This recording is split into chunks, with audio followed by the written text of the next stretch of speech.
नमस्कार मंडळींनो, मी डॉक्टर अभय पाटील अकोला, अस्थिरोग तज्ञ आहे. आज वाडेगाव येथील स्वामी विवेकानंद ग्रुप व जागेश्वरी विद्यालय याच्या संयुक्त विद्यमानाने आज तुमच्यासमोर मी इथं काही विषय घेऊन आलेलो आहे. सर्वप्रथम मी राजेशजी टाले व नितीनजी मानकर या दोन कार्यकर्त्यांचं, या दोन लोकांचं, या दोन समाजसेविक लोकांचं मनापासून धन्यवाद मानतो की त्यांनी आज मला इथं हा बोलण्यासाठी इथं एक चान्स दिलेला आहे. आज मी जो विषय इथं घेऊन आलेलो आहे तो सायन्सच्या बद्दल आहे. सायन्स जगामध्ये कुठं गेलेला आहे, कशा पद्धतीने सायन्स जगामध्ये चेंज झालेला आहे आणि काय स्पीडनी ते चेंज होते आहे, हा विषय तुमच्या पुढे मला मांडायचा आहे. व या सायन्सच्या माध्यमातून आपण कसं जगावर राज्य करू शकतो, महासत्ता होऊ शकतो व त्याच्यासाठी येणाऱ्या पिढींनी, लोकांनी, देशांनी, राज्यांनी, राज्यकर्त्यांनी काय काय करायला पाहिजे, हा एक विषय माझ्या मनात जो आला तो मला आज विद्यार्थ्यांपुढे मांडावा वाटला, सगळ्या लोकांपुढे मांडावा वाटला. मी Steve Jobs, one of my role models, त्याच्याबद्दल त्यांनी जे लिहिलेलं होतं ते आज तुमच्या इथं समोर मी माझ्या PPT स्लाइडवर ठेवलेलं आहे. की स्टीव्ह जॉब्सने म्हटलं होतं की the most powerful person in the world is the story teller. The storyteller sets the vision, values and agenda of an entire generation that is to come. आपल्या देशामध्ये आज आपल्याला छत्रपती शिवाजी महाराज असतील, महाराणा प्रताप असतील, पृथ्वीराजजी चव्हाण असतील, भगतसिंग, राजगुरू, सुखदेव असतील, APJ अब्दुल कलाम असतील, असे अनेक हुशार लोक ज्यांनी या देशासाठी झटलेल्या लोकांसाठी एक रोल मॉडेल होते, ज्यांनी या देशासाठी एक दृष्टी आणि दूरदृष्टी लोकांसाठी इथं सामाजिक असतील, सांस्कृतिक असतील, नैतिक मूल्यांचं ज्यांनी जतन केलं होतं आणि ते मुलांपुढे ते आणलं होतं, एक आदर्श देश निर्माण करण्यासाठी त्या लोकांनी हे केलं होतं. तर ह्या लोकांच्या अनेक स्टोरीज आहेत आणि त्या स्टोरीजच्या माध्यमातून आज आपला देश आहे त्या ठिकाणी आलेला आहे. आज जे टॉपिक मी इथं घेतलेलं आहे तुम्हाला माझ्या स्क्रीनवर दिसेल सुद्धा, याला मी नेहमी म्हणतो की इट इज इनइव्हिटेबल. इनइव्हिटेबल म्हणजे काय? अपरिहार्य आहे. म्हणजे आज सायन्स एक अशी गोष्ट आहे की जिच्याशिवाय आपण आज जगू शकत नाही, जिच्याशिवाय आपलं दैनंदिन जीवन चालू शकत नाही. सायन्स म्हणजे एक धर्म म्हणूनच मी त्याला स्वीकारलेला आहे. सायन्स सध्या इनइव्हिटेबल आहे, अपरिहार्य आहे, अनअवॉइडेबल आहे आणि अनप्रिव्हेंटेबल आहे. तुम्ही याच्याशिवाय जगू शकत नाही. जसं मोबाईल आहे, TV आहे, कार आहे, लॅपटॉप आहे, कम्प्युटर आहे, वॉशिंग मशीन असतील, music system, food processor, fridge, fan, aeroplanes, electricity, cycle, ह्या सगळ्या गोष्टीशिवाय तुम्ही जगू शकत नाही. एक काळ होता की जेव्हा पहिल्यांदा फोन आला होता आणि अमेरिकेच्या प्रेसिडेंटच्या घरी तो फोन नेण्यात आला आणि या खोलीतनं त्या खोलीमध्ये फोनवर त्यांना बोलायला सांगितलं, तेव्हा अमेरिकेच्या प्रेसिडेंटनी म्हटलं की हे डब्बा काय कामाचा म्हणे, या खोलीतनं त्या खोलीत बोलण्यासाठी लोकांचा काय या गोष्टीचा काही उपयोग होऊ शकत नाही, त्याच्यापेक्षा मी तितकं अंतर चालत जाईल. पण आज त्याच फोननी जे स्वरूप घेतलंय ते मोबाईलचं घेतलं आणि आज जगामध्ये आपण कुठेही कोणाशी पण काही पण संवाद साधू शकतो. इतकंच नाही तर आज मोबाईल आपल्या खिशात आहे, आपल्या हातात आहे आणि त्याच्यावर आपलं पूर्ण आज व्यवसाय चालू शकतो, दैनंदिन जीवन चालू शकतो. आणि आज या कोरोनाच्या काळामध्ये सगळ्या लोकांना दिसलेलंच आहे. तुम्ही आज एरोप्लेनच्या शिवाय जगू शकत नाही. तुम्हाला कुठं बाहेरगावी परदेशात जायचं असेल तर तुम्ही आज पायी किंवा बैलगाडीवर जाऊ शकत नाही. आज तुमच्यासाठी ट्रेन्स आहे. हे सगळे सायन्सची देण आहे आणि त्या सायन्सच्या देणमुळेच आज या सगळ्या गोष्टी इथं चाललेल्या आहेत. पण सायन्स किती ॲडव्हान्स होतं आहे हे मी लोकांना सांगू इच्छितो आहे. मला वाटतं बहुतेकांना या सगळ्या गोष्टी माहीत असेल. या सगळ्या गोष्टी मी इथं लिहिलेल्या आहे. त्याच्यातलं प्रामुख्याने मी काही गोष्टी तुम्हाला सांगू इच्छितो की ओमेगा म्हणून कंपनी आहे, तिने एक कॉम्प्युटर तयार केलेला आहे. त्याला प्रॉमिथस म्हणतात. It is a interactive computer आहे. त्याला संवेदना आहे, ते संवाद सुद्धा साधू शकते असं ते कॉम्प्युटर आहे. त्याच्यानंतर कॉग्निटिव्ह ऑगमेंटेशन आलेलं आहे. म्हणजे काय कॉग्निटिव्ह ऑगमेंटेशन? म्हणजे तुमचं स्वतःची बुद्धिमत्ता आहे पण आता आर्टिफिशियली तुमची बुद्धिमत्ता वाढू शकते, इतकं सायन्स ॲडव्हान्स झालेलं आहे. म्हणजे देवानी दिलेलं बायोलॉजिकल ब्रेन आहे पण तुम्ही आजकाल मेकॅनिकल ब्रेन सुद्धा तुमच्या याच्यात इन्सर्ट करू शकता. अशी व्यवस्था बहुतेक येणाऱ्या 10-15 वर्षात येईल किंवा आजही जगात बऱ्याच ठिकाणी आहे. त्या पद्धतीच्या चिप्स, ब्रेन चिप्स आज तयार झालेल्या आहे. ऑगमेंटेड रियालिटी बहुतेक सगळ्यांना माहीत आहे. मेकॅनिकल 3D प्रिंटिंग आलेलं आहे. आता तुम्हाला कोणती गोष्ट जर तयार करायची असेल तर आज सरळ मशीनमध्ये होतं. बायोलॉजिकल 3D प्रिंटर झालेलं आहे. म्हणजे माणसाच्या शरीराचे अवयव सुद्धा आता प्रिंट व्हायला लागलेले आहेत, टिश्यू प्रिंट व्हायला लागलेला आहे, स्किन प्रिंट व्हायला लागलेली आहे. असं अमेरिकेत चालू आहे की बा येत्या 100 वर्षात पूर्ण माणूस सुद्धा बायोलॉजिकली 3D प्रिंट होऊ शकतो का? हायपरलूप तर सगळ्यांना माहीत आहे की आज हायपरलूप इंडियामध्ये यायला लागलेला, जगाच्या अनेक देशामध्ये यायला लागलेला आहे, की तुम्ही ताशी 250 ते 3000 किलोमीटर प्रति स्पीडने ट्रेनने हायपरलूपमध्ये ट्रॅव्हल करू शकता. मॅकलेव आलेला, optical illusion, virtual reality, GNR, nano robots, precision robots and conscious computers, अशा अनेक गोष्टी आलेल्या आहेत. आज जर याच्यातली एखादी गोष्ट तुम्हाला अशी वाटत असेल ती शक्य नाही आहे, जसं मी म्हटलं की बायोलॉजिकल 3D प्रिंटिंग किंवा माणूस मशीनमधनं प्रिंट होऊ शकतो, अशी जर संकल्पना कोणी आज मांडली तर ती त्या फोन सारखी होईल. की आपला जो फोन जो काही होता, थॉमस बेलनी जेव्हा तो निर्माण केला होता त्यावेळेस लोकांना वाटलं की हा एवढा काळा डब्बा काय कामात होईल, तर त्याचा आज मोबाईल झाला हे लोकांना वाटत होतं. तसंच हे पुढे राहील. आणि सायन्समध्ये जग किती ॲडव्हान्स झालं, मी तुम्हाला त्याचं एक छोटंसं उदाहरण देतो. कम्प्युटर्स कसे झाले, प्रॉमिथसचं जे कम्प्युटर आहे त्याला मी ते प्रिसाईज कम्प्युटर, प्रिसाईज म्हणजे अचूक आहे, कॉन्शियस आहे, कॉन्शियस आहे म्हणजे त्याला संवेदना आहेत, आणि इंटरॅक्टिव्ह म्हणजे ते कम्प्युटर माणसाशी बोलतं सध्या. आणि किती ॲडव्हान्स झालेलं आहे कम्प्युटरचं युग, की जे ओमेगाचे सायंटिस्ट होते ज्यांनी स्वतः हे कॉम्प्युटर निर्माण केलं आणि ते कॉम्प्युटर तिथं लोकांच्या पुढे आणलं, ते एक दिवस हे लोक त्या कॉम्प्युटरच्या समोर जातात आणि ते कॉम्प्युटर समोर गेल्यावर ते कॉम्प्युटरच या लोकांना रूममध्ये आलेल्या ग्रीट करतं की hello scientist, how are you, तुम्ही कसे आहात. हे लोक म्हणतात, सगळेजण माणसं कम्प्युटरशी बोलतायत की वी आर फाईन. तर ते कम्प्युटर म्हणतं की तुम्हाला माझ्याशी काय काम आहे. तर हे लोक सांगतात की बस आज तुमच्याकडे आलेलो आहे, आम्हाला एक तुम्हाला टास्क द्यायची, एक काम द्यायचं. कम्प्युटरला सांगतात. तर कम्प्युटर म्हणते सांगा काय काम द्यायचं आहे. तर हे लोक म्हणतात की एखादा मूवी तुम्हाला बनवता येईल का. तर ते कम्प्युटर म्हणे डेफिनेटली आम्हाला मूवी बनवता येईल. तर तो कम्प्युटर या लोकांना विचारतो की तुम्हाला कशी मूवी पाहिजे, ऐतिहासिक पाहिजे, काही सायन्सवर पाहिजे, कार्टून पाहिजे, ॲनिमेशन पाहिजे, की भावनात्मक हे पाहिजे, की प्रेमकथा पाहिजे. या पद्धतीने ते कम्प्युटर त्यांना विचारतं. हे लोक म्हणतात एखाद्या छान ॲनिमेशनची मूवी करून दाखव म्हणे, फॅसिनेटिंग असली पाहिजे, फ्रायटनिंग असली पाहिजे आणि उत्साही अशी मूवी, एखादी चांगली मनोरंजक मूवी आम्हाला तयार करून दे. तर कम्प्युटर म्हणे डेफिनेटली मी करून देईन. ते कम्प्युटरने त्या सायंटिस्टला विचारलं की बुवा तुम्हाला या मूवीचे कॅरेक्टर्स पाहिजे का, की मी माझ्या हाताने कॅरेक्टर्स, तुम्हाला स्टोरी तुम्ही मला देणार की मी स्टोरी तयार करू, तुम्हाला ॲनिमेशन तुम्ही तयार करणार की मी तयार करू. हे लोक नाही, तुम्ही सगळं करा. विदिन 8 days त्या कम्प्युटरने एक मूवी तयार केली. त्या मूवीचं नाव फ्रोझन आहे. फ्रोझन पार्ट 1 आणि पार्ट 2. कोणी जर पाहिली नसेल तर मी लोकांना विनंती करेल की तुम्ही ही मूवी पहा म्हणून. फ्रोझन इतकी फॅसिनेटिंग, फंटास्टिक आणि इतकी सुंदर मूवी एका कम्प्युटरने केलेली आहे ज्याच्यात नो ह्युमन इंटरॲक्शन आहे. म्हणजे तुम्ही विचार करा की जगामध्ये सायन्स, आर्टिफिशियल इंटेलिजन्स किती ॲडव्हान्स झालेला आहे की कम्प्युटर आता स्वतःहून पिक्चर्स निर्माण करायला लागलेला आहे. तुम्ही त्याला ऑर्डर द्या, पुढे चालून त्यांना ऑर्डर द्यायची पण गरज राहणार नाही. ते त्यांच्या पद्धतीने तितके संवेदनशील ते होतील, त्यांना जगातल्या गोष्टी कळतील आणि त्या पद्धतीने त्या गोष्टी निर्माण करतील. आज या लेवलला सायन्स गेलेला आहे. किती ॲडव्हान्स झालेला आर्टिफिशियल इंटेलिजन्स, की एक काळ असा होता की डीप ब्ल्यू आणि डीप माइंड म्हणून 2 कम्प्युटर होते आणि गॅरी कस्परोव हा रशियाचा एक चेस प्लेअर होता. त्या रशियाच्या चेस प्लेअरनी 1975-73 मध्ये ती गोष्ट होते की त्यांनी म्हटलं होतं की कॉम्प्युटर किंवा मशीन माणसाला कधीही चेसमध्ये हरू शकत नाही.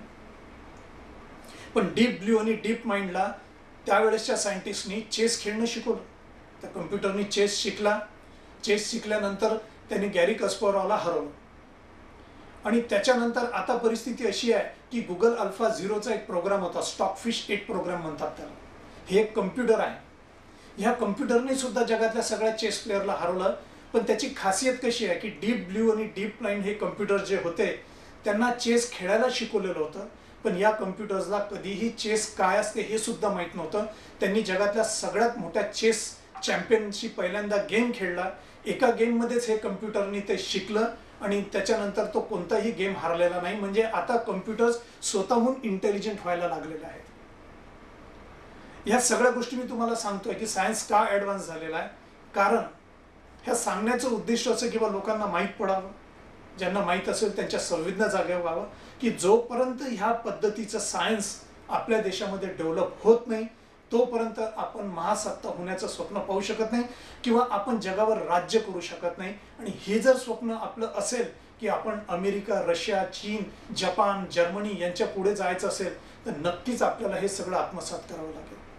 त्यातली एक सुंदर गोष्ट सांगतो की आजकाल जग किती इंटेलिजंट झालेलं आहे, कसे बाकीचे देश इंटेलिजंट झालेले आहे. अमेरिकेतली एक वास्तविकमध्ये घडलेली एक घटना तुम्हाला सांगतो.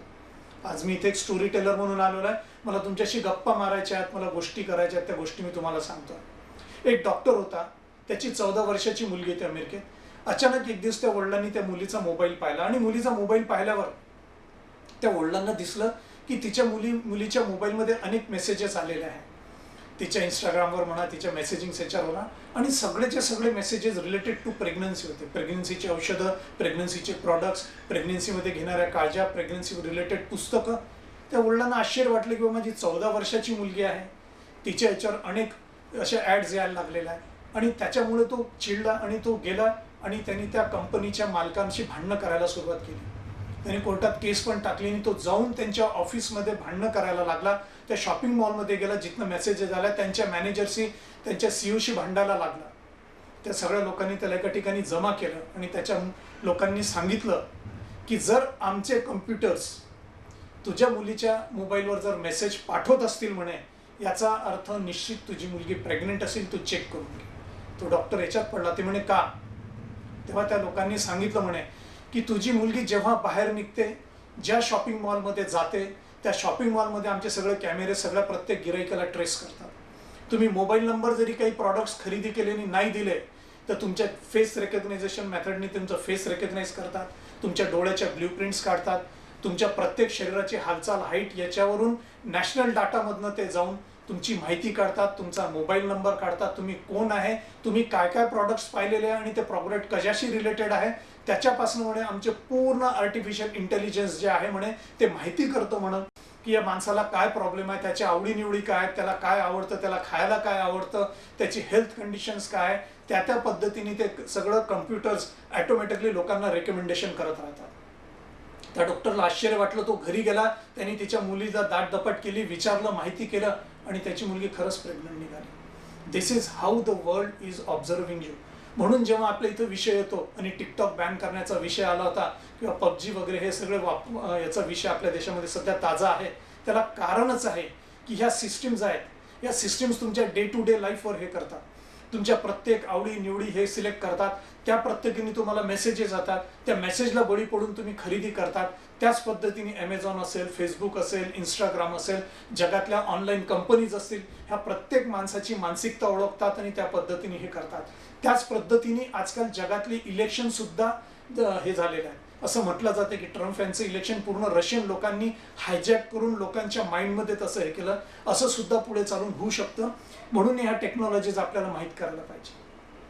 खेद मला बरेचदा या गोष्टीचा वाटतो की अमेरिकन असो, जॅपनीज असो, रशियन लोक असो, ते आपले आयडियाज घेतात आणि आपल्या आयडियाज रिॲलिटीमध्ये आणायचा प्रयत्न करतात. आपल्या पूर्वजांनी, आपल्या ऋषीमुनींनी, आपल्या ज्या संस्कृतीनी, आपल्या ज्या स्मृती आहेत, आपले जे पुराण आहे, वेद असतील, अजून काही आपल्या लोकांनी लिहिलेले पुस्तकं असतील, त्याच्यातनं अमेरिका कल्पना घेते, त्याच्यातनं जर्मनी वगैरे कल्पना घेतात. अशीच एक कल्पना आपल्या इथं ज्याला आपण अवतार म्हणतो. अमेरिकेमध्ये सध्या एक प्रोग्राम चालू आहे, त्याला ते अवतार म्हणतात. लक्षात, जसं या अवतारची सुरुवात कशापासून झाली तर मूवीमध्ये 3D मॅक्स आला. आपण थिएटरमध्ये जातो, पिक्चर पाहतो, असं वाटतं आपल्याला की आपण त्या स्वतः वातावरणात आहे. त्याच्यानंतर हॉलोडेक स्टिम्युलेशन आलेलं आहे, म्हणजे मी आज इथं बसलेला आहे आणि मी लाईव्ह फेसबुकवर आहे, पण कॅमेरा वगैरे याच्या सिस्टीम्स आजकाल इतक्या हे झाल्या की जर हॉलोडेक स्टिम्युलेशन केलं असतं प्रत्येकाला असं वाटलं असतं की मी त्याच्या बाजूला, त्याच्या समोर किंवा त्याच्या घरात बसून बोलत आहे. म्हणून अमेरिकेमध्ये सायंटिस्ट विचार करायला लागलेला आहे की बा खरंच अवतार निर्माण करता येतो का. म्हणजे आज अभय पाटील अमेरिकेत आहे, काही कार्यक्रमानिमित्त गेल्या, त्याच्या हॉस्पिटलमध्ये पेशंट आहे आणि त्या पेशंटला असं वाटतं की त्या सायंटिस्टला असं वाटतं की बा अभय पाटील सुद्धा तिथं असला पाहिजे, आम्हाला भेटला पाहिजे. म्हणून कम्प्लीट फिजिकल मॉलिक्युलर ट्रान्समिशन, म्हणजे माझ्या शरीराचं पूर्ण सेकंड रूप पूर्ण फिजिकल फॉर्ममध्ये, पूर्ण मॉलिक्युलर फॉर्ममध्ये ट्रान्सफर करून निर्माण करता येते का, याच्यावर आज अमेरिका येतं. आयडिया कोणाची आहे? आपली आहे. आपल्या इथं पुराण जर वेद जर असे पूर्ण हे पाहिले तर त्याच्यात अवताराच्या कल्पना देवांच्या दिलेल्या आहेत बा, की बा देवाने अवतार धारण केला, रूप धारण केलं आणि त्यांनी येऊन काही चांगलं काम केलेलं आहे. तर तसा अवतार धारण करता येतो का, लक्षात. तर त्या पद्धतीची आता सगळे चालू आहे आणि अमेरिकेच्या सायंटिस्टचं म्हणणं असं आहे की बा ह्या गोष्टी आता शक्य आहेत आणि आम्ही 50 वर्षामध्ये असं काहीतरी निर्माण करू आणि त्याची सुरुवात त्यांनी केलेली आहे. त्याच्यानंतर सगळ्यात मोठा उपयोग त्याचा जो आता करतायत तो जगामध्ये युद्धामध्ये सगळ्यात जास्ती वापर केला जातो. सायन्सचा सगळ्यात जास्ती वापर टेक्नॉलॉजी सध्या युद्धामध्ये सुरू झालेली आहे. आपल्या इथं आपण रफाल घेतले, आपण खूप खुश झालेलो आहे. पण मला तरी थोडंसं मनाला काहीतरी अटपट असं वाटलं. 130 कोटीचा देश एक 6 कोटीच्या फ्रान्स सारख्या राष्ट्राकडनं विमान विकत घेतो आहे. आज आपण रफाल घेतलं. रफाल हे 4th जनरेशनचं प्लेन आहे. आपल्याकडे आज ती टेक्नॉलॉजी आपण डेव्हलप करू नाही शकली. ही माझ्यासाठी, देशवासियांसाठी, प्रत्येकासाठी खेदाची बाब असायला पाहिजे. आपण तसं करायला पाहिजे. आज अमेरिका पाहिलं तर 7th जनरेशन प्लेन निर्माण करते आहे. आज त्याच्यानंतर रशिया 7th जनरेशन प्लेनमध्ये आहे. चायनाकडे 5th जनरेशन त्यांचं G20 प्लेन आहे. चायनाकडे आता 6th जनरेशन प्लेन पण आलाय, G10 म्हणून आलेला आहे. म्हणजे आपल्यापेक्षा ॲडव्हान्स आहे. आणि फ्रान्स स्वतः आता 6th आणि 7th जनरेशनचं प्लेन त्यांच्याकडे तयार करत आहे. डसॉल्टच तयार करत आहे. म्हणून डसॉल्टला पैसा पाहिजे होता, म्हणून त्यांनी रफाल हे 4th जनरेशन प्लेन आपल्याला दिलेलं आहे. तर आपल्या इथं मला वाटते गव्हर्नमेंटनी या माध्यमातून काहीतरी अशी टेक्नॉलॉजी, अशा इन्स्टिट्यूट्स त्या पद्धतीने उभ्या करायला पाहिजे की त्याच्यापासून आपल्या देशाच्या संरक्षणात चीनला आपण फेस करू शकू किंवा अजूनही कोणत्या देशाला फेस करू शकू, या पद्धतीचं सायन्स पुढे आलं पाहिजे. अमेरिकेने एक छोटीशी सिस्टम डेव्हलप केली, त्याला लिथल ऑटोनॉमस वेपन सिस्टीम म्हणतात, त्याला लॉज म्हणतात, किलर रोबोट्स म्हणतात किंवा स्लॉटर बोट्स म्हणतात किंवा scalable weapons of mass destruction म्हणतात.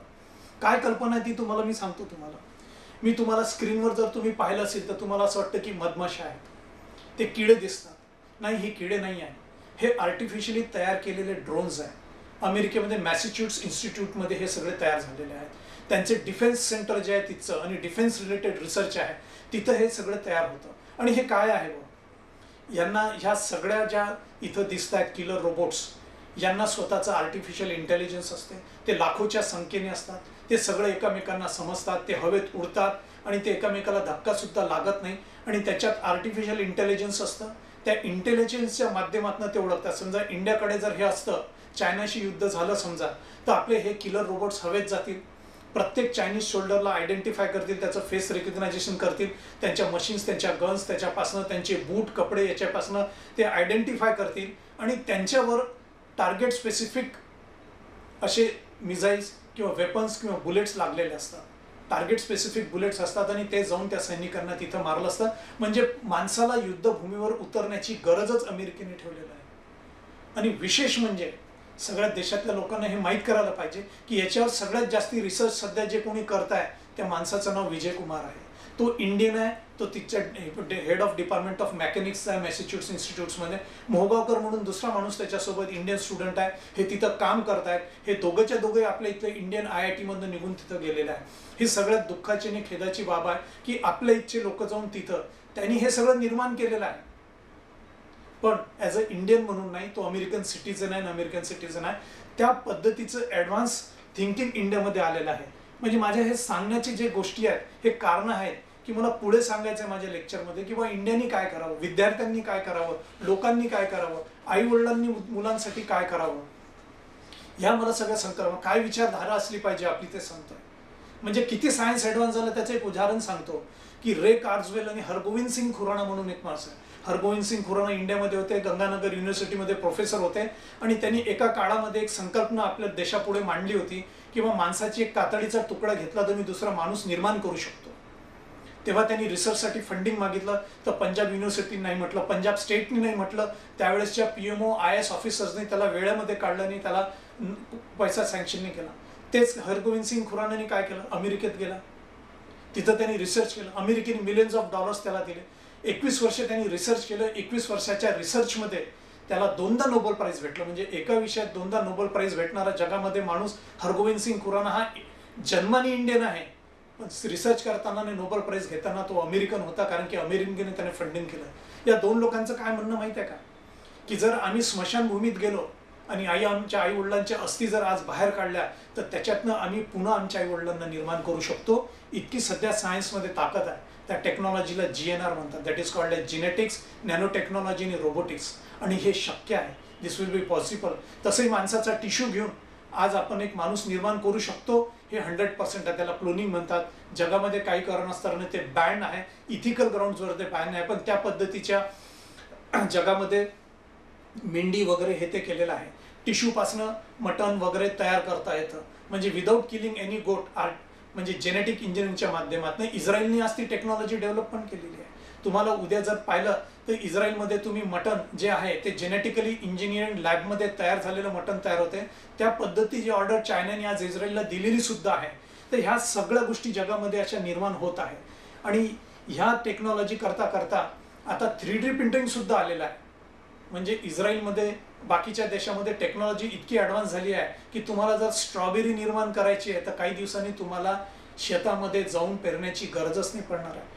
स्ट्रॉबेरीचे जीन्स काढले, त्याला जेनेटिकली इंजिनिअर्ड केले, 3D बायोलॉजिकल 3D प्रिंटरमध्ये टाकले तर त्याच्यातनं स्ट्रॉबेरी निर्माण होईल. मी याच्यासाठी सांगतोय की पुढे जर देशामध्ये ह्या टेक्नॉलॉजी आल्या नाही आणि जगाने या रॅपिडली टेक्नॉलॉजी आणल्या तर जगभरातनं आपल्याकडे सगळं ॲग्रिकल्चर स्वस्तामध्ये इकडे आपला शेतकरी मरून जाईल. त्या पद्धतीने आपल्या देशाची प्रगती थांबेल, आर्थिकदृष्ट्या आपण डबघाईस येऊ, आपला शेतकरी ऑलरेडी अडचणीत होईल. आणि ह्या टेक्नॉलॉजी आता रॅपिडली डेव्हलप होत चाललेल्या आहे. म्हणून बायोलॉजिकल 3D प्रिंटिंग फक्त मेकॅनिकलच नाही. मी ॲम्स्टरडॅमला गेलो होतो आणि तिथे माझ्या डोळ्यांनी पाहिलं की ॲम्स्टरडॅमच्या एका नदीवर एक पूल बांधणं चालू होता. आणि तो पूल जेव्हा तिथं गेलो आणि माहिती केलं तिथं पाहिलं की एकही माणूस नाही आहे. तर माहिती घेतली तर माहीत पडलं की तिथं जे मेकॅनिकल 3D प्रिंटर आहे, Siemens company mechanical 3D printer तयार केलं. त्या प्रिंटरने तिथं गेलं, त्यांनी ब्रिज पाहिला, त्या कम्प्युटरनी ते ती नदी पाहिली, त्या नदीवर कसा ब्रिज बांधता येईल ते कम्प्युटरनीच प्लॅन केलं, त्याचं स्ट्रक्चर कसं राहील ते प्लॅन केलं, त्याला स्ट्रक्चरल स्ट्रेंथ किती लागेल, काय प्रकारचं मटेरियल लागेल, स्टील लागेल की अजून काही अलॉयज लागतील, हे लागतील, त्या सगळं त्यांनीच डिसाईड केलं त्या कम्प्युटरने. त्यांनी ती सरळ ऑर्डर त्या मेकॅनिकल 3D प्रिंटरला दिली आणि त्या सिमन्सच्या जे मेकॅनिकल 3D प्रिंटर मशीन होती त्यांनी नदीच्या इकडून तिकडे पूर्ण ब्रिज निर्माण करून टाकला. आणि तो तुम्हाला तिथं वास्तवात आज गेलं तर तो ब्रिज तिथं दिसेल. मी त्याचा एक छोटासा व्हिडिओ तुम्हाला दाखवतो की ही मशीन आहे, ही मशीन स्वतःच तो ब्रिज निर्माण करते आहे, त्याच्यात कोणी इंजिनियरचं काही नाही आहे, ती मशीन तयार करते, कम्प्युटर त्याला ऑर्डर देते आहे, हा पूर्ण ब्रिज तिथं मेकॅनिकली तयार झाला आणि इन्स्टॉल झालेला आहे. तुम्हाला मी दाखवतो की आज जगामध्ये कसं आहे. या माणसाच्या हाताला जखम झालेली आहे, तुम्हाला जर व्हिडिओ दिसत असेल तर. आणि ती जखम जी आहे त्याच्यावर काही सर्जरी करायची गरज नाही आहे. तिथं बायोलॉजिकल 3D प्रिंटर आहे, म्हणजे त्या 3D प्रिंटरमध्ये जेनेटिकली इंजिनिअर्ड स्किन तयार होते आणि त्या माणसाची जखम आहे ती आपोआप भरल्या जाते. तर आज जग इतकं ॲडव्हान्स झालेलं आहे. मी याची का सांगतो आहे कारण की इस्रायलमध्ये आज जेनेटिक इंजिनिअरिंगच्या माध्यमातून तिथं आज मटण तयार केलं जात आहे. म्हणजे बकऱ्याच्या एका मांसपेशी घेऊन त्याच्यापासून मटणाचं प्रोडक्शन होऊ शकतं आणि ते सगळं तिथं निर्माण होऊ शकतं. तर त्या पद्धतीने आज इस्रायलमध्ये इवन स्ट्रॉबेरी सुद्धा तुम्ही निर्माण करू शकता सरळ बायोलॉजिकल 3D प्रिंटरच्या माध्यमातून. म्हणजे त्याच्यासाठी तुम्हाला शेतावर जायची गरज नाही आहे. तुम्ही जर स्ट्रॉबेरीचे जीन्स घेतले, त्या 3D प्रिंटरमध्ये टाकलं, त्याला कल्टिवेट केलं तर तुम्ही सरळ बायोलॉजिकल 3D प्रिंटरमधनं स्ट्रॉबेरी तिथं निर्माण करू शकता. हे सांगण्याचं कारण आहे की सायन्स इतकं ॲडव्हान्स झालेलं आहे की जर त्याचा आपण ट्रॅक ठेवला नाही तर उद्या आपला देश आर्थिकदृष्ट्या मागासलेला राहील किंवा आपण आर्थिकदृष्ट्या आपल्यावर दुसरे देश राज्य करतील. कारण उद्या जर स्ट्रॉबेरी इतक्या स्वस्तामध्ये इस्रायल इथून आलं, मटण तिथनं मेकॅनिकली 3D प्रिंट होऊन आपल्या देशामध्ये आलं तर आपलं नुकसान होईल. कारण की ऑलरेडी आज चायनाने इस्रायलला 3D प्रिंटेड मटणाच्या ऑर्डर्स दिलेल्या आहे. कारण की त्याच्या इथं असं होऊ तितकं निर्माण केलं जाऊ शकत नाही, कारण की त्यांची जवळपास 130 ते 150 कोटीचं पॉप्युलेशन आहे. मी व्हिडिओ दाखवतोय, त्याच्यावर एका व्हिडिओमध्ये तुम्हाला दिसतं आहे की सायंटिस्ट लोक आजकाल लॅबॉरेटरीमध्ये आपोआप किडनी मॅन्युफॅक्चर करत आहे. तुम्हाला दिसतं आहे की 3D प्रिंटरच्या माध्यमातून किडनी असेल, कान असतील त्याचं निर्माण करत आहे की म्हणजे पुढे चालून माणसांचे अवयव सुद्धा इथं निर्माण केल्या जातील. तुम्हाला त्याचा व्हिडिओ दिसेल. तर ह्या सगळ्या गोष्टी जगामध्ये इतक्या ॲडव्हान्स झालेल्या आहेत. तर आता इथनं माझ्या खऱ्या लेक्चरची लोकांना सुरुवात होते आहे की मला नेहमी जाणवलं देशामध्ये की आपला इतिहास वाचला 1200 वर्षापासून. तर मला लोकांमध्ये एक आपल्या देशाच्या लोकांमध्ये एक गोष्ट आढळली की ज्याला मी नेहमी कलेक्टिव्ह ब्लाइंडनेस म्हणतो. की एखादी गोष्ट जर देशामध्ये घडत असेल आणि जगामध्ये घडत असेल त्याच्याकडे दुर्लक्ष करणं किंवा त्याचं महत्त्व न समजून घेणं किंवा त्याचा आपल्याशी काय संबंध हे न समजून घेण्यामुळे आपल्या जगामध्ये बरेच काळ नुकसान झालेलं आहे. या कलेक्टिव्ह ब्लाइंडनेसला आपण लोकांनी कलेक्टिव्ह कॉन्शियसनेस म्हणजे सामूहिक संवेदना देशाच्या विषयी, या देशाच्या प्रगतीच्या विषयी, या देशाच्या जनतेविषयी आपण निर्माण करायला पाहिजे. ही भावना टीचर लोकांनी मुलांमध्ये, आई वडिलांनी मुलांमध्ये, राज्यकर्त्यांनी लोकांमध्ये, कार्यकर्त्यांमध्ये त्यांच्या ह्याच्यात निर्माण केली पाहिजे. असलेल्या ब्युरोक्रेसी असलेल्या अधिकाऱ्यांनी ती त्यांच्या हाताखाली काम करणाऱ्या लोकांमध्ये निर्माणच केली पाहिजे. त्याचं एक उदाहरण ते देतो कलेक्टिव्ह ब्लाइंडनेसचं. काय झालं माहिती आहे का, की जेव्हा मोहम्मद ऑफ गझनवी देशावर आपल्या चालून आला, त्यांनी सोमनाथचं मंदिर लुटलं 16-17 वेळ. नुसतं सोमनाथनी, अजूनही त्यांनी उत्तर भारतातले बरेचसे मंदिर लुटलं. हा फक्त एक चोर होता, एक लुटारूची छोटीशी टोळी घेऊन आला. पण त्यावेळेस आपल्या देशामध्ये चाणक्य, यादव यांच्यासारखे मोठमोठे राज्यकर्ते होते. दक्षिण भारतामध्ये होते, महाराष्ट्रामध्ये कल्याणमध्ये इतकी मोठी सत्ता होती, लाखो सैनिक होते. पण मोहम्मद ऑफ गझनवी आपल्या देशावर चालून सोमनाथ मंदिर लुटतोय याच्याकडे कोणत्याच राज्यकर्त्याचं लक्ष नव्हतं, व तो आपल्या देशावरती आफत येत आहे हे कोणीच नाही विचार केला. आणि काय झालं त्याच्यानंतर, हळूहळू प्रत्येक तिकडनं येणारं, मग मोहम्मद ऑफ गझनवी आला, मोहम्मद गौरी आला, खिलजी आले, पर्शियन्स आले, सगळेच आले आणि त्यांनी आपल्या देशाला जवळपास 800 ते 900 वर्ष लुटलं. कोणीच त्याच्यासाठी तयार नव्हतं, प्रतिकार शक्ती केलं नाही. कारण की वी आर कलेक्टिव्हली ब्लाइंड. त्या संवेदना तशा जागे झाल्या पाहिजे, ते विद्यार्थ्यांमध्ये झाल्या पाहिजे. संवेदना कशा असायला पाहिजे त्याचं एक उदाहरण देतो मी. अहमद शाह अब्दालीचा नादिर खान म्हणून त्याचा सेनापती तिथं दिल्लीत होता. तो दिल्लीमध्ये महिलांवर खूप अत्याचार करायचा, आपल्या महिलांना उचलून न्यायचा. त्यांनी राजस्थान, दिल्ली त्या सगळ्या भागामध्ये लूटमार माजली होती. त्याने ऋषिकेश, त्याच्यानंतर तिकडे हरिद्वार बंद करून टाकले होते प्रार्थनेसाठी. त्यांनी मथुरेची पूजा बंद करून टाकली होती. तर काय झालं माहिती आहे का, की त्या काळात दिल्लीतल्या स्त्रियांनी, राजस्थानातल्या स्त्रियांनी आपल्या इकडच्या मराठा सैनिकांना व मराठी राज्यकर्त्यांना पुण्याला पत्र पाठवलं. आणि पत्र पाठवून सांगितलं की बा आमची रक्षण करा, आमचं इकडे कोणीच रक्षण करू नाही शकत. मराठी त्यावेळेस विचार करू शकले असते की आमचं तर राज्य मध्य प्रदेश, महाराष्ट्र, खाली सिकंदराबाद वगैरे इकडे विजयवाडापर्यंत, याच्यापर्यंत, तर आम्ही वर कशाला जावं. तसं नाही केलं मराठी लोकांनी. आणि 10,000चं सैन्य घेऊन त्या स्त्रियांचं रक्षण करण्यासाठी महाराष्ट्रातनं एक मुलगा निघाला. किती संवेदना असतील विचार करा. त्या मुलाचं वय किती होतं, फक्त 15 वर्षाचं वय होतं. जानकोजी शिंदे 15 वर्षाचा मुलगा 10,000चं सैन्य घेऊन थंडीच्या दिवसामध्ये दिल्लीवर चालत गेला. तिथं त्यांनी दिल्ली काबीज केली. एका दिवसात 16,000 सैनिकांना चांदणी चौकमध्ये त्यावेळेस त्यांनी मारलं, अफगाणी लोकांना. त्या चांदणी चौकाला त्यावेळेस लाल चौक लोक याच्यासाठी म्हणत होतं की तिथं पूर्ण अफगाणांचे होतं. त्यांनी पूर्ण अफगाणांना तिथं पळून लावलेलं आहे. त्याच्यानंतर नादिर शहानी त्याच्यासोबत सुलह करण्याचा, नासिर खाननी त्यासोबत सुलह करण्याचा प्रयत्न केला. त्या 15 वर्षाच्या मुलाला त्या काळामध्ये 1 कोटीची खंडणी द्यायचा प्रयत्न केला, पण त्या मुलांनी 1 कोटी घेतले नाही. आणि त्याच्या अवेजमध्ये त्यांनी काय मागितलं, त्या अवेजमध्ये त्याने सांगितलं की आमचं हरिद्वार आणि वाराणसी हे मुक्त करावं आणि तिथं हिंदूंना पूजा करण्यासाठी परवानगी द्यावी. एका 15 वर्षाच्या मुलामध्ये इतक्या संवेदना होत्या. तितक्या संवेदना जर आजच्या पिढीमध्ये, येणाऱ्या पिढीमध्ये असलेल्या ज्याच्यामध्ये जर निर्माण झाल्या नाही, तर हा देश कधीही महासत्ता बनू शकणार नाही किंवा ती प्रगती होणार नाही. त्या कलेक्टिव्ह संवेदना सगळ्यामध्ये, त्याला कलेक्टिव्ह कॉन्शियसनेस मी म्हणतो, तो आपल्या लोकांमध्ये जागा झाला पाहिजे.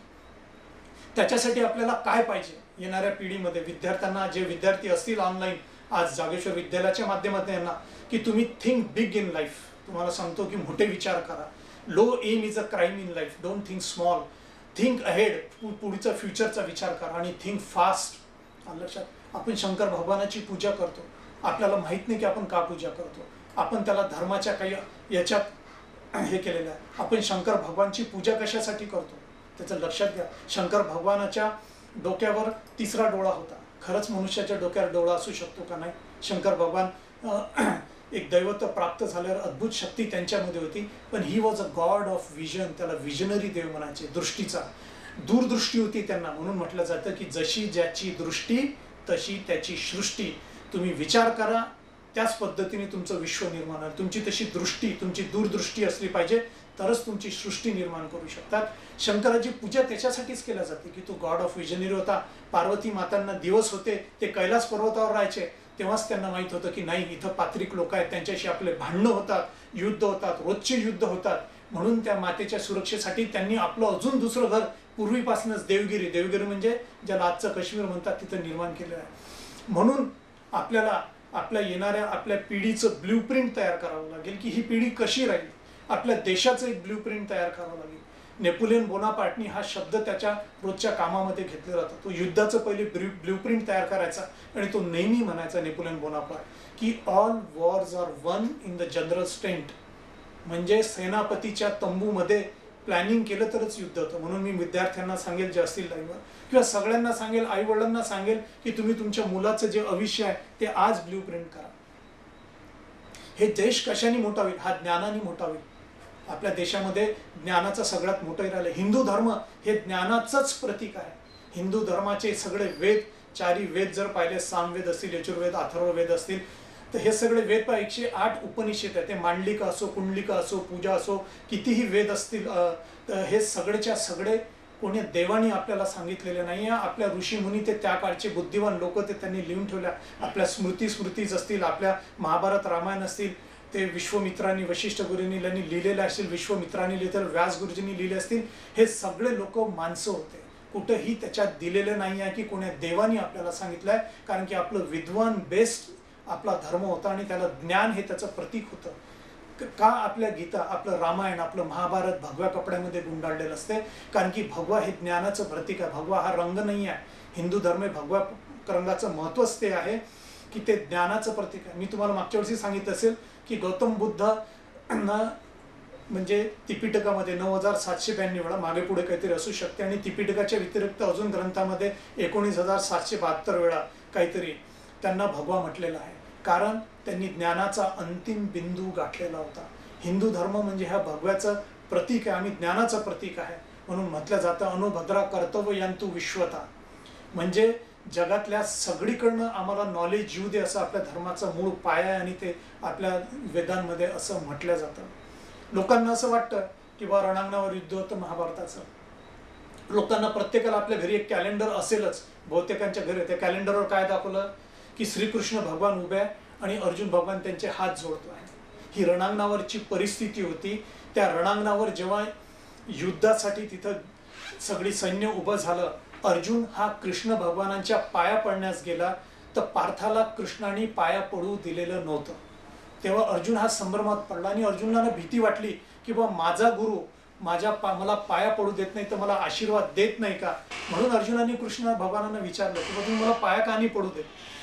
तेव्हा कृष्ण भगवानांनी त्याला सांगितलं, अरे अर्जुना, तू ज्ञानाने परिपूर्ण आहेस म्हणे, तेव्हा तुझा विजय निश्चित आहे. तू ज्ञानाच्या कलेमध्ये माहीर आहेस म्हणे. म्हणून तिचा जो श्लोक होता, जो कृष्ण भगवानांनी अर्जुनाला सांगितला, तो श्लोक असा होता की नाही ज्ञानेन सदृंश पवित्रम विदते तत्स्वयोगी काले नात्मीन विदंती. म्हणजे अरे अर्जुना, तू ज्ञानाने परिपूर्ण आहे, आणि जो ज्ञानाने परिपूर्ण आहे तो माणूस हळूहळू आपल्या आयुष्यामध्ये मोठा होतो. म्हणून विद्यार्थ्यांनो, अजून कोणी लोक असेल की तुम्ही लक्षात ठेवा, तुम्ही ज्ञानाशिवाय मोठे होऊ शकत नाही. Knowledge was the epitome of success in life. ज्ञानाशिवाय तुम्ही जगात मोठे होऊ शकत नाही. आणि ज्ञानाला एक खूप मोठी आहे. ज्ञान काही एखादी गोष्ट नाही जे तुम्हाला घेऊन जावं लागते, त्याला पोर्टेबिलिटी असते. तुम्ही जगात कुठेही जाऊन आपल्या ज्ञानाच्या माध्यमातून, बुद्धिमत्तेच्या माध्यमाने राज्य करू शकता. आज जर एखाद्या भारतीयाने विचार केला की मी अमेरिकेत जाऊन तिचा पैसा लुटून आणतो, तर ते युद्धाच्या माध्यमातून शक्य नाही. एक छोटंसं उदाहरण देतो. विक्रम पंडित म्हणून बुलढाण्यामध्ये एक गृहस्थ होते. आज एका काळी ते अमेरिकेच्या 128 वर्ष जुन्या सिटी बँकचे CEO होते. आज त्याचे one of the board of डायरेक्टर्समध्ये आहे. अकोला बुलढाणा बॉर्डरवर एक छोटंसं खेडं गाव आहे.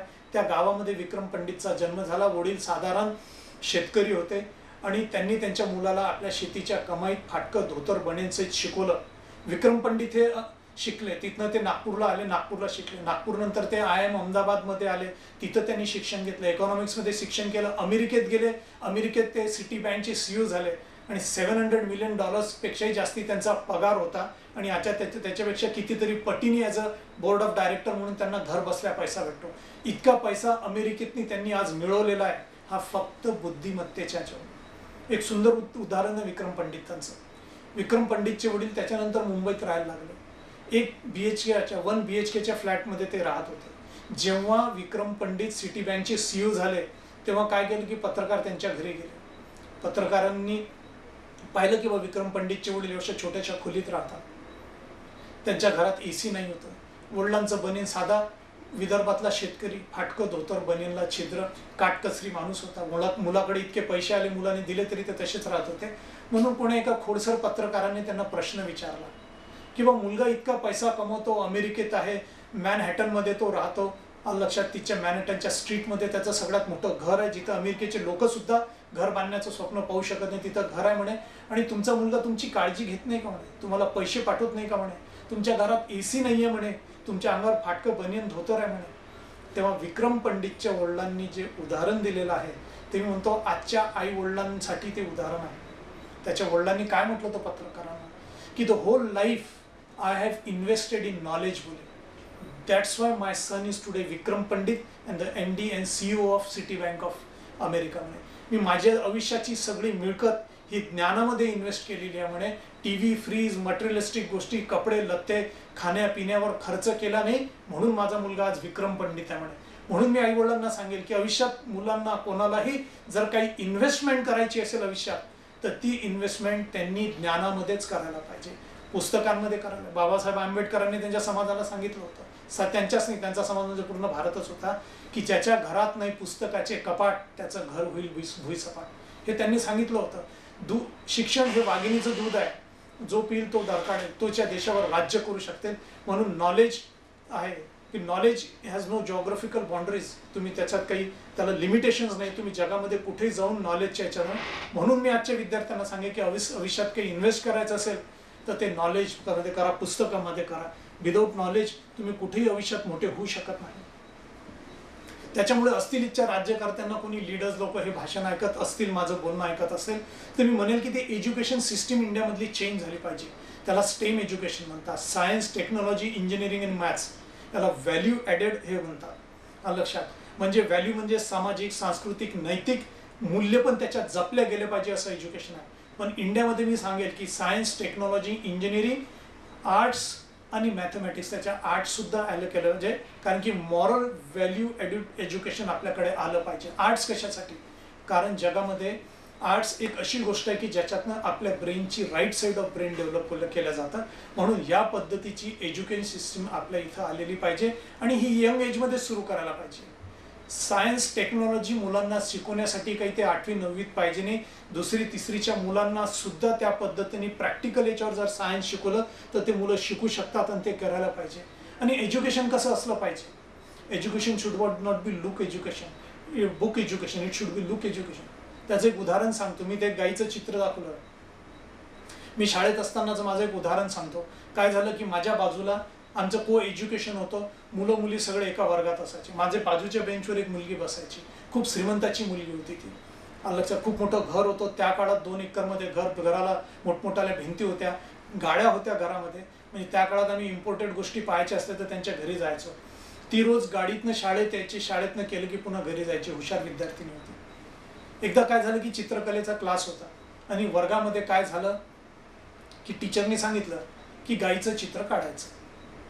आणि ते चित्र काढण्यासाठी सगळ्या मुलांना झालं. या मुलीला काही चित्रच काढता येईल, कारण की पूर्ण आयुष्य 4 कोटीच्या भिंतीमध्ये, मोठ्या घरामध्ये, सगळं मॉडर्न गोष्टी, बाहेर निघण्याचा प्रसंग नाही. म्हणून मी तिचं गाईचं चित्र काढून दिलं. मी माझं पण चित्र काढलं.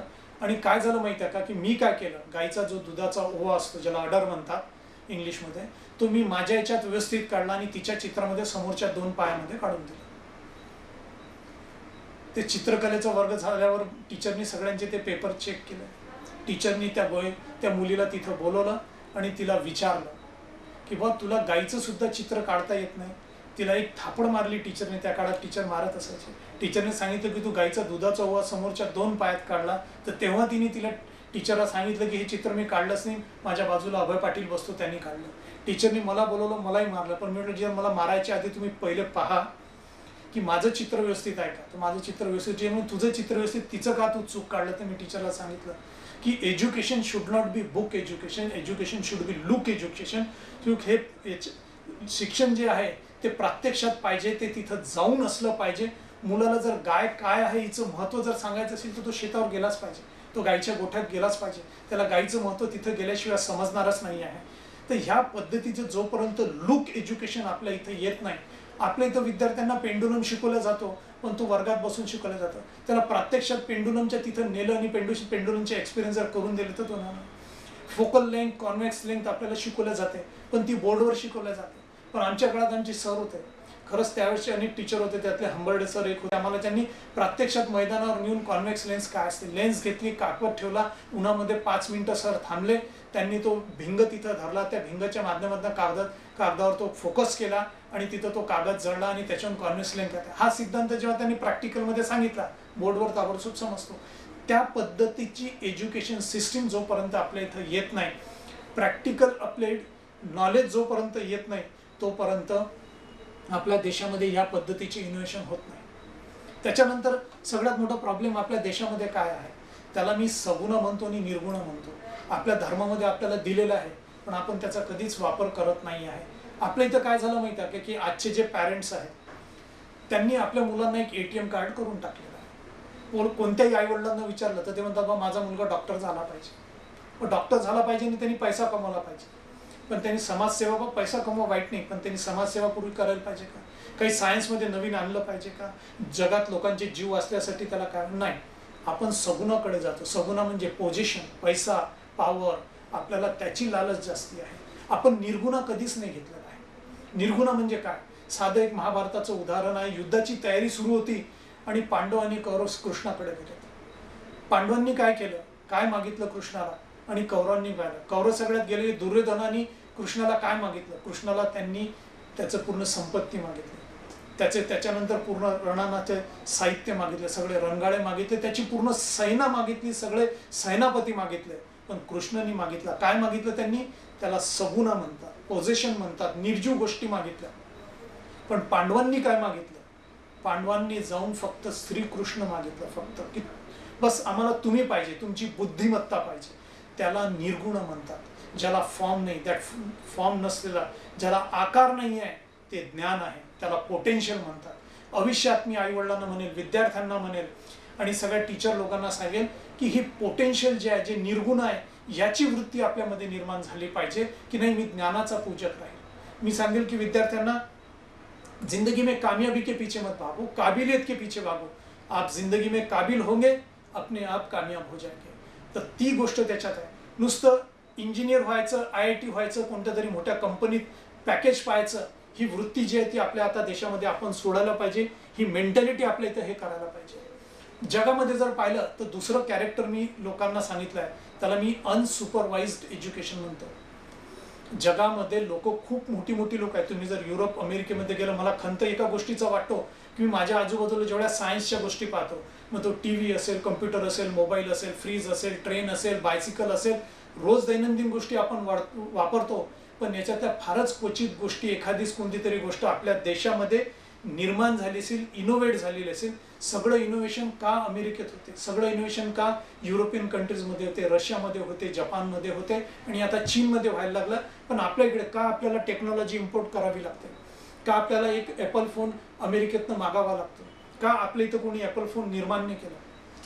त्याला अनसुपरवाइज्ड एज्युकेशन म्हणतात किंवा त्याला कर्माची भूमी पण म्हणतो. मी समोर 2 लोकांचे चित्र आहे तुमच्या, एक बिल गेट्स आणि एक स्टीव्ह जॉब्स आहे. मी स्टीव्ह जॉबचं एक छान उदाहरण तुम्हाला सांगतो की स्टीव्ह जॉब्स हा इंडियामध्ये आला, 3 वर्ष तो इथं राहिला, वाराणसीमध्ये निर्मोही आखाड्यामध्ये तो राहिला आणि तिथं त्यांनी हिंदू धर्माचं अध्ययन केलं आणि त्याला त्या हिंदू धर्माच्या अध्ययनातनं एक लक्षात आलं की बा आयुष्यामध्ये काहीतरी कर्म करूनच मरावं लागतं, मोक्ष प्राप्तीसाठी काहीतरी कर्म. त्याला एक त्याच्यातला श्लोक खूप पाठ झाला होता जो गीतेमध्ये आहे की किम कर्म किम अकर्म कव्य पात्र मोता तत्कर्म प्रवक्षी आम्ही कार्यात मोक्ष अशुभता. म्हणजे आयुष्यात जोपर्यंत माणूस कर्म करत नाही तोपर्यंत त्याला मोक्ष नाही, आणि कर्म जो माणूस करतो तोच. आणि कर्म आणि कर्तव्य याच्यातला फरक सुद्धा लोकांना समजला पाहिजे. आई वडील मुलांना शिकवतात, मुलाचं लग्न करतात, त्यांना ते कर्म समजतात. ते कर्म नाही आहे, ते कर्तव्य आहे. आणि कर्तव्य हे प्रत्येकाला आई बापाला करावं लागतं. जेव्हा जगातल्या दुसऱ्या लोकांसाठी, अनाथ मुलांसाठी किंवा जगासाठी काहीतरी करतो आपण, तेव्हा त्याला कर्म म्हणतात. मग बिल गेट्सला वाटलं की आपण काहीतरी कर्म करावं. तो अमेरिकेत गेला, त्यांनी आयुष्यभर कधीही नॉनव्हेज खाल्लं नाही, हिंदू धर्माचं पालन केलं, पायात चांबड्याची चप्पल नाही घातली. त्याला तिथं कितीतरी हॉटेल्समध्ये काढून तो चांबड्याचा बेल्ट काढा घालायचा नाही. त्याच्या घरी तो खुर्ची टेबलवर बसला नाही, नेहमी जमिनीवर बसला. आणि त्याच्या घरात फर्निचर नव्हतं, कारण की त्यांनी फक्त हिंदू धर्माचं फॉलो केलं होतं. आणि कर्म आणि जगाला काहीतरी द्यावं म्हणून त्यांनी तो टचस्क्रीन मोबाईल फोन, आज प्रत्येकाच्या हातात जो अँड्रॉइड फोन आहे, ही देण त्या स्टीव्ह जॉब्सची आहे. पण ह्या स्टीव्ह जॉब आणि बिल गेट्स हे कसे होते, हे अनसुपरवाइज कॅरेक्टर्स म्हणतो मी यांना. अनसुपरवाइज कॅरेक्टर्स म्हणजे काय की यांच्या आईवडिलांनी यांच्या शिक्षणामध्ये कधीही दखल दिलेली नाही. कशी दखल नाही दिली? स्टीव्ह जॉब्सनी पण आपलं एज्युकेशन सोडून दिलं, तो कॉलेजला गेला नाही. बिल गेट्सनी पण हार्वर्डला गेलं, पहिल्या 6 महिन्यातच कॉलेज सोडून दिलं. हे दोघे घरी आले आणि या दोघांच्या आईंनी त्यांना एक प्रश्न विचारला की बा तुम्ही कॉलेज का सोडलं, Y you have left school, Y you have left college. लक्षात. तेव्हा ह्या दोन लोकांनी आपल्या आईवडिलांना खूप सुंदर उत्तर दिलं होतं की वी हॅव लेफ्ट स्कूलिंग, म्हणजे आम्ही शाळा कॉलेज सोडलं बोले, but we have not left education. आम्ही शाळा सोडली म्हणे पण शिक्षण नाही सोडलेलं आहे. म्हणून शिक्षण आणि एज्युकेशन किंवा शाळेत जाणं, स्कूलिंग, याच्यातला फरक समजायला पाहिजे. आणि शिक्षण काय, कुठेही न जगामध्ये जाता, शाळेत न जाता या लोकांनी अँड्रॉइड मोबाईल तुमच्या हातात दिलेला आहे, टेक्नॉलॉजी डेव्हलप केलेली आहे. बिल गेट्सनी मायक्रोसॉफ्ट डेव्हलप केलं, जगातले सॉफ्टवेअर दिलेलं आहे, ज्याच्यामुळे आज तुम्हाला जगातल्या सगळ्या गोष्टी सोयीस्कर झाल्या. मॅकॉन्टॉश सारखे कम्प्युटर्स निर्माण केलेले आहे. आज जे ऑनलाईन एज्युकेशन आपलं चाललेलं आहे, ही सगळी बिल गेट्सची खूप मोठी देण जगाला आहे. हे कर्म आहे, हे कर्तव्य आहे, आपला धर्म समजून हे लोक मोठे झालेले आहे आणि यांच्या आई वडिलांनी यांच्या एज्युकेशनमध्ये दखल नाही दिली. मी विद्यार्थ्यांना विनंती करेल की तुम्हाला आयुष्यात काही नुसतं डॉक्टर्स बनायचं नाही आहे, तुम्हाला नुसतं इंजिनियर बनायचे, अनेक ब्रांचेस आहे. मी आई वडिलांना, पॅरेंट्सला, डिलेटर लोकांनाही सांगेल की मुलांना फोर्स करू नका की तुम्ही डॉक्टरच व्हा. एखादा मुलगा तुमचा जगातला सगळ्यात चांगला संगीतकार होऊ शकत असेल आणि तुम्ही त्याला एक वाईट डॉक्टर बनवू शकता जर तुम्ही फोर्स केला तर. तो हुशार असतो, तो चांगला डॉक्टर बनू नाही शकणार, त्याच्या मनात ती इच्छा नसते. तुम्ही एक चांगल्या संगीतकाराला मुक्त, तुम्ही एक चांगला IIT इंजिनियर बनण्याच्या पाठीमागे लागतात आणि तो कोणतरी जगातला काहीतरी वेगळाच विद्वान असेल. अशी परिस्थिती निर्माण करू नका. Let your children be unsupervised. लक्षात. दुसरी गोष्ट मी म्हणतो की आपली एक मानसिकता आहे, फॉलिंग बॅकवर्ड्स म्हणतो मी त्याला. आपण जगाला काय दिलं? आपण आतापर्यंत धर्म तर सगळ्या जगाला दिलं आहे, स्पिरिच्युअलिटी इंडियानी खूप दिलेली आहे, पण मी म्हणेल की आता इंडियाने जगाला सायन्स द्यायला पाहिजे. ठीक आहे. काही गोष्टी अशा आहेत की आपल्या देशाची जी मानसिकता आहे, जी बदलायला पाहिजे. आपल्या देशामध्ये मी नेहमी म्हणतो की 3 गोष्टी आयुष्यात खूप महत्त्वाच्या असतात प्रत्येकाच्या. त्याला उटोपिया म्हणतात, डिस्टोपिया म्हणतात आणि प्रोटोपिया म्हणतात. उटोपिया म्हणजे काय? आपल्या देशामध्ये प्रत्येकाला वाटतं की माझं जे विश्व आहे ते विदाऊट डिस्कम्फर्ट, कोणताच त्रास मला जगात झाला नाही पाहिजे. मी एकदम सुखी, समाधानी, भरपूर पैसा, माझ्या घरात TV, फ्रीज, AC, ह्या सगळ्या गोष्टी. पण मुलांना जेव्हा ह्या सगळ्या गोष्टी भेटतात, त्याला काहीही डिस्कम्फर्ट राहत नाही, तो विचार करू शकत नाही. जग चालतंच मुळी डिस्कम्फर्टवर. माणूस जेव्हा जन्माला आला, तो पायी चालायला लागला, जेव्हा त्याचे पाय दुखायला लागले, जेव्हा त्याला डिस्कम्फर्ट झाला, त्याला त्रास झाला, तेव्हा त्याच्या मनामध्ये चाक निर्माण करण्याची ही आली. ती त्याला उत्तेजना जी भेटली त्या पेनमुळे भेटली, त्या डिस्कम्फर्टमुळे भेटली. सायकल चालून चालून पाय थकायला लागले म्हणून लोकांनी मशीन निर्माण केली, त्याच्यातनं मोटरसायकल निर्माण झाली. मोटरसायकलवरही थकवा यायला लागला प्रवासा म्हणून गाडी निर्माण झाली. गाडीवरनं लांब प्रवास करायला थकवा आला म्हणून विमान, विमानच्या नंतर आता अनेक टेक्नॉलॉजी, हायपरलूप वगैरे निर्माण होत आहेत. कारण म्हणून विद्यार्थ्यांना सांगतो की आयुष्यात काहीतरी थोडासा डिस्कम्फर्ट असला पाहिजे. सगळ्या सुखसोयी जर सगळ्यांना भेटल्या तर मग जगामध्ये जे विज्ञान आहे, जो विवेक आहे, तो संपून जातोय. म्हणून गौतम बुद्धांनी सांगितलं होतं, हजारो वर्षापूर्वी, 5000 वर्षापूर्वी गौतम बुद्धांनी सांगितलं होतं की मला देव म्हणू नका. त्याला कारणच ते होतं की ज्यावेळेस तुम्ही देव म्हणसाल आणि माझे तत्व फॉलो करसाल, तुमचे बुद्धिमत्तेचा, तुमचा विवेक संपून जाईल आणि हा विवेक कधी संपायला नको.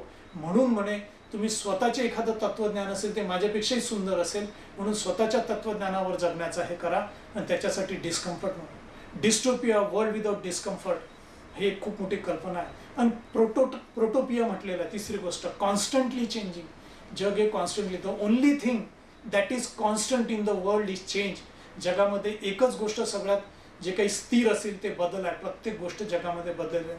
स्टोन एजपासनं, म्हणजे पाषाण काळापासून आज आपण या ठिकाणी आलेलो आहे, त्याला कारणच आहे की it is a changing world. Let the change. मला बरेचदा एका शाळेमध्ये एकदा 5-6 वर्षापूर्वी टीचर लोकांनी बोलवलं होतं आणि त्यांनी सांगितलं किंवा आमच्या मुलांना तुम्ही समजून सांगा की मोबाईल, कम्प्युटरचा वापर जास्ती करायला नाही पाहिजे त्यांनी. मी तेव्हा उलट लेक्चर दिलं मुलांना. टीचरांना सांगितलं की नाही, मुलांना मोबाईल वापरू द्या, त्यांना TV वापरू द्या, त्यांना इंटरनेट वापरू द्या, त्यांना कम्प्युटर वापरू द्या. का नाही वापरायचं? It's a changing world, technology. माझ्यासारखा टीचर जर त्या काळात असला तर त्या मुलांना शिकवेल की मोबाईलचं सदुपयोग कसा करायचा, त्याला दुरुपयोग कसा नाही. मी असतं तर रात्री पहिले लेक्चर दिलं असतं, व्हॉट्सअपवर टाकलं असतं, माझ्या फेसबुकवर टाकलं असतं, इंस्टाग्रामवर टाकलं असतं, किंवा माझ्या यूट्यूब लाईव्हहून लेक्चर टाकलं असतं आणि विद्यार्थ्यांना सांगितलं की उद्या मी हे लेक्चर आज दिलेलं आहे, उद्या त्या लेक्चरवर तुमचा प्रश्न राहतील, पत्तर येते. मुलं त्या कम्प्युटरचा मोबाईलचा चांगला उपयोग करायची करतात. आज शेवटी तीच परिस्थिती आहे. आज सगळं एज्युकेशन ऑनलाईन झालेलं आहे. Technology is the world is changing. म्हणून चेंज शुड बी अडॉप्टेड. प्रत्येक जणांनी चेंजिंग वर्ल्डमध्ये यायला पाहिजे. From utopia dystopia you should come to protopia, and protopia is a norm. आणि चेंजिंग वर्ल्डसाठी एक मानसिकता लागते, त्याला क्रिएटिव्ह डिस्ट्रक्शन म्हणतात. जगामधला सगळ्यात क्रिएटिव्ह डिस्ट्रक्टर कोण आहे, ज्याची आपण नेहमी पूजा करतो? शंकर भगवानला म्हटलेलं आहे की he is called as a creative destructor. लक्षात, क्रिएटिव्ह डिस्ट्रक्शन काय? एक साधी मानसिकता आहे. Things which are old and absolute in life should be destroyed हे म्हण आहे. आपल्या इथे त्याचे बरेचसे सण असतात. आपण होळी करतो, त्यावेळेस आपण जुन्या गोष्टी घरातल्या जाळून टाकतो, होळी करतो. अजून त्याच्या मागे ऐतिहासिक बरेच कारणं असतील. किंवा पंजाबमध्ये लाहोरीचा सण असतो, त्या सणामध्ये ते जुनं धान्य जाळतात. कारण किंवा जुनं धान्य जाळा, नवीन धान्याला जागा द्या, नवीन. कारण it's a changing world. It is called as creative destruction. एखादी गोष्ट डिस्ट्रॉय करायची, पण त्याला कारण हे क्रिएटिव्ह असलं पाहिजे. माझ्या लहानपणी तेव्हा फोन जे होते हे काळे डायलचे फोन होते. आता ते फोन चालू शकतात का? नाही. आज ते म्युझियमची पीस बनलेले आहे. तर ती टेक्नॉलॉजी शुड बी डिस्ट्रॉइड. ती डिस्ट्रॉय केल्याशिवाय तुम्ही नवीन टेक्नॉलॉजीकडे जाऊ शकत नाही. म्हणून तुम्ही आज मोबाईल फोनकडे का आलं? कारण की ती टेक्नॉलॉजी क्रिएटिव्हली डिस्ट्रॉय केलेली आहे. आज तुम्ही कोळशाच्या ट्रेनमध्ये जाऊ शकत नाही. आज डिझेल ट्रेन्स बंद होत आहेत. आज बुलेट ट्रेन आलेल्या आहे, मॅकलेव आलेल्या आहेत. आज लक्षात, आज मधुबालाची पिक्चर कोणी पाहत नाही. आज सगळे नवीन हिरोईनचे पिक्चर पाहतात. कारण world is same. World is a creative destruction. You have to go for creative destruction. ही मानसिकता प्रत्येक मुलांमध्ये निर्माण झाली पाहिजे, प्रत्येक लोकांमध्ये. हे सायन्स सुद्धा आपल्या इच्छा राज्यकर्त्यांनी समजून घ्यायला पाहिजे की हे आता जगात मोठं व्हायचं असेल, विद्यार्थ्यांना असो, मुलांना असो, आई वडिलांना असो, बिझनेसवाल्यांना असो, इच्छा लिडर्स लोकांना असो, तर अजून एक मानसिकता आपल्या इथं रुजू केली पाहिजे. त्याला मी कोलॅबरेटिव्ह थिंकिंग अँड वर्किंग म्हणतो. कोलॅबरेटिव्ह थिंकिंग म्हणजे सामूहिकरित्या सगळ्यांनी येऊन काम करणे आणि डेव्हलपमेंट करणे. अमेरिकेमध्ये तुम्ही फिरला तर प्रत्येक 5 माणसाच्या मागे एक कंपनी रजिस्टर असेल आणि प्रत्येक कंपनीमध्ये तुम्हाला 5-10 लोक असतील. ते काहीतरी इनोव्हेट करत राहतील. छोटे सायकलचे पार्ट्स पासून काय असेल, टीव्ही असेल, मोबाईल असेल, कॅमेऱ्याच्या रोज काही ना काही त्या कंपन्या डेव्हलपमेंट करत राहतात आणि ते जगावर राज्य करतात. पण ते कलेक्टिव्हली करतात. That is called as collaborative thinking. Era of competition has ended. It's a era of collaborative thinking. लक्षात. तर तुम्ही त्या कोलॅबरेटिव्ह वर्ल्डकडे जायला पाहिजे. विद्यार्थ्यांनी पण जगामध्ये काही मोठं व्हायचं असेल तर एकत्र येऊन अभ्यास करायला पाहिजे, एकत्र येऊन काहीतरी इनोव्हेशन करायला पाहिजे. कंपन्यांनी सुद्धा एकत्र यायला पाहिजे. राज्यकर्त्यांनी एकत्र येऊन विचार करायला पाहिजे की देश कसा सक्षम झाला. ही जोपर्यंत मानसिकता आपल्या याच्यात होत नाही, त्याचं एक उदाहरण सांगतो मी तुम्हाला. अनेक उदाहरणं, पण एक छोटंसं उदाहरण सांगतो. शरण शेयर म्हणून एक माणूस, नवरा बायको होते. या शरणबाईला डायबिटीज होता, तिच्या नवऱ्याला डायबिटीज होता आणि त्या दोघांनी लहानपणापासून डायबिटीज होता. ज्युव्हेनाइल डायबिटिक होते. त्यांच्या आई वडिलांमध्ये सुद्धा ज्युव्हेनाइल डायबिटीज होता. मग त्यांना असं वाटलं की आपल्याला मुलगा मुलगी झाली पाहिजे आणि त्याला डायबिटीज नको. आणि त्यांचे अनेक ॲबॉर्शन त्याच्या माध्यमातून झालं, ते डायबिटीजच्या माध्यमातून. म्हणून या आई वडिलांनी काय केलं? हे तर साधे वर्कर्स होते, त्यांनी कधीही सायन्सचा अभ्यास केलेला नव्हता. पण कोलॅबरेटिव्ह थिंकिंग, एक सोबत सामूहिक अभ्यास आणि सामूहिक काम केल्याने कसा फायदा होता हे त्याच्यातली टेक्नॉलॉजी आहे. या दोघा नवरा बायकोंनी पूर्ण जेनेटिक्सचा अभ्यास केला. पूर्ण जेनेटिक इंजिनिअरिंग त्याचा अभ्यास केला, जेव्हा की ते डॉक्टर नव्हते किंवा सायन्स शिकलेले नव्हते. अभ्यास करून त्यांना लक्षात आलं की कुठंतरी अशी टेक्नॉलॉजी डेव्हलप करता येईल की जिथं जीन्स ट्रान्सफर करता येईल. तो विचार त्यांच्याकडे होता, म्हणून ते डॉक्टरकडे गेले. डॉक्टरकडे जाऊन त्यांनी आपली समस्या मांडली आणि त्यांनी डॉक्टरांना सोल्युशन असं होऊ शकते का म्हणून विचारलं.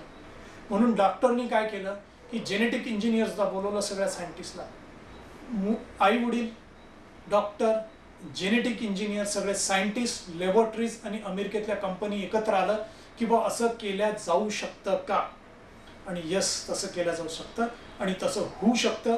आणि ह्यांच्या विचारावर सायंटिस्ट वर्क करायला लागले आणि त्या पद्धतीने मायट्रोकॉन्ड्रियल DNA ट्रान्सफर म्हणून टेक्नॉलॉजी डेव्हलप झालेली आहे. मग यांनी काय केलं की आपल्या त्या मदर आईच्या ओम जे असतं त्याच्यातनं आणि वडिलांच्या सिमन्स जे असतं त्याच्यातनं ते पर्टिक्युलर DNAचं जे डायबिटिक DNAचं जीन्स होतं ते काढलं.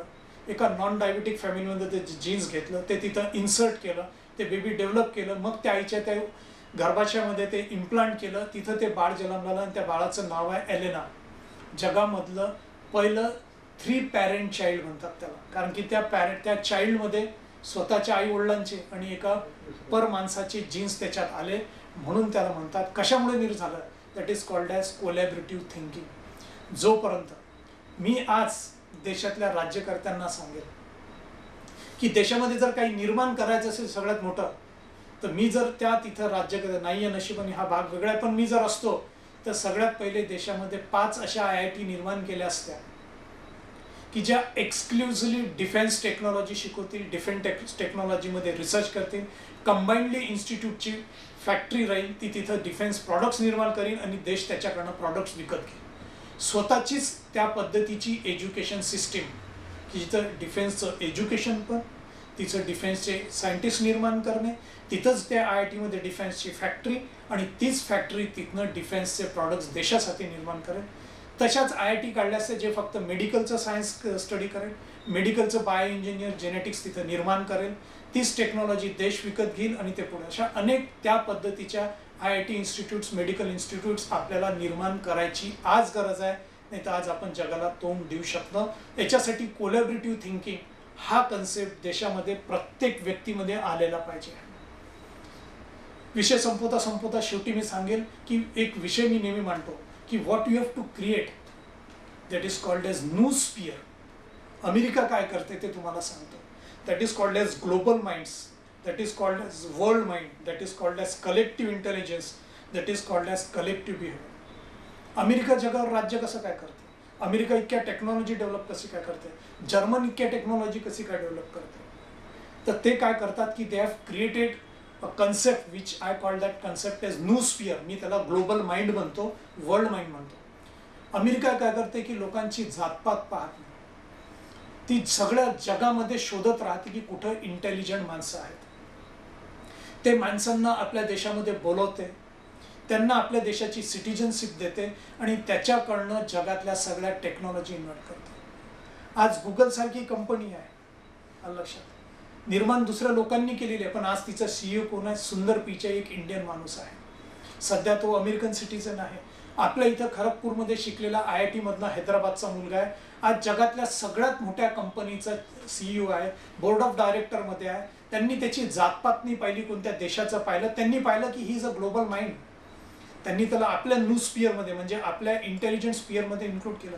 सत्य नडेला आहे, सुंदर पिचाई आहे, इंदिरा नोई आहे. इंदिरा नोई ही पेप्सीची CEO आहे. जगातले the best brains are been आहे. जगामध्ये इंडियामधनं काहीही फार एक्सपोर्ट होत नसेल, सध्या तर फारच कमी एक्सपोर्ट आहे, पण इंडिया जगामध्ये एक अशी कंट्री आहे की जे सगळ्यात जास्ती इंटेलिजन्स, नॉलेज, ज्ञान आणि भगवा जगाला देते, ते इंडिया देते आहे. जगातले सगळ्यात ब्रेन्स जे आहेत, आज मॅसेच्युट्स इन्स्टिट्यूटमध्ये असणारे विजय कुमार, तिथं असणारे मोहगावकर, हे लोक आज अमेरिकेच्या डिफेन्ससाठी टेक्नॉलॉजी करतात. तेच आपल्या देशामध्ये देशाला रिटेन करता आले पाहिजे. नुसतंच रिटेन नाही करता आलं पाहिजे. हिंदुस्थान एक असं राष्ट्र निर्माण करायला पाहिजे, इतकं समृद्ध सक्षम राष्ट्र की जगातल्या सगळ्या इंटेलिजंट लोकांना इथे यायला पाहिजे. आपल्याला जर NRC वगैरे करायचं होतं तर ह्या पद्धतीने करायला पाहिजे होतं आपण, की जगातले सगळे इंटेलिजंट ब्रेन आपल्या देशामध्ये येण्यासाठी तडफडायला पाहिजे होते. त्या पद्धतीच्या इन्स्टिट्यूट्स, त्या पद्धतीचं गव्हर्नन्स, त्या पद्धतीच्या सिटीज, त्या पद्धतीचं इन्फ्रास्ट्रक्चर, त्या पद्धतीच्या फॅसिलिटीज, फायनान्स देऊन एक सक्षम राष्ट्र करण्यासाठी हा न्यू स्पियर कन्सेप्ट तिथं यायला पाहिजे. जग ह्या गोष्टीकडे चाललेलं आहे ज्याला सिंग्युलॅरिटी म्हणतात.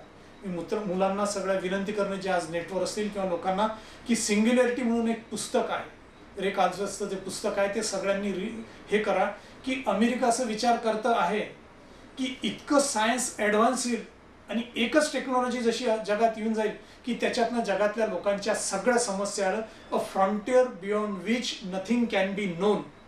इतकं सायन्स ॲडव्हान्स करण्याच्या अमेरिकेच्या कल्पना आहेत आणि त्याच्यासाठी आपल्या देशाच्या. म्हणून मी आज इथं बसलेल्या सगळ्या लोकांना सांगेल की माझ्या लेक्चरमधनं ह्या थोड्याफार गोष्टी जर तुम्हाला आवडत असतील तर हे जे कन्सेप्ट मी दिलेले आहेत, हा लक्षात, ह्या कन्सेप्टच्या माध्यमातून काहीतरी करावं अशी माझी सगळ्या लोकांना विनंती आहे. जे विद्यार्थी असतील त्यांना विनंती आहे. आणि मी नेहमी म्हणतो की life is a challenge, it is a commitment, it is curiosity. तुमच्यातली क्युरिओसिटी कधीच गेली नाही पाहिजे, तुमच्यातली क्रिएटिव्हिटी कधी गेलेली नाही पाहिजे. डिमटेरियलायझेशनचा कन्सेप्ट आला पाहिजे. मी असं म्हणत नाही की तुम्ही पैसा कमवू नका, पैशाच्या मागे जाऊ नका, पण असं काहीतरी निर्माण करा की ज्याच्यामुळे जग तुम्हाला नतमस्तक झालं पाहिजे. Develop the feeling of sharing, cooperation and collaboration, coming together and developing a world which is great, where India should have the majority. आणि इंडिया एक ज्ञानाच्या माध्यमातून, नॉलेजच्या माध्यमातून हे महासत्ता झाली पाहिजे. हा विचार सगळ्यांनी मनाशी ठेवावा. जय हिंद, जय महाराष्ट्र. थँक्यू.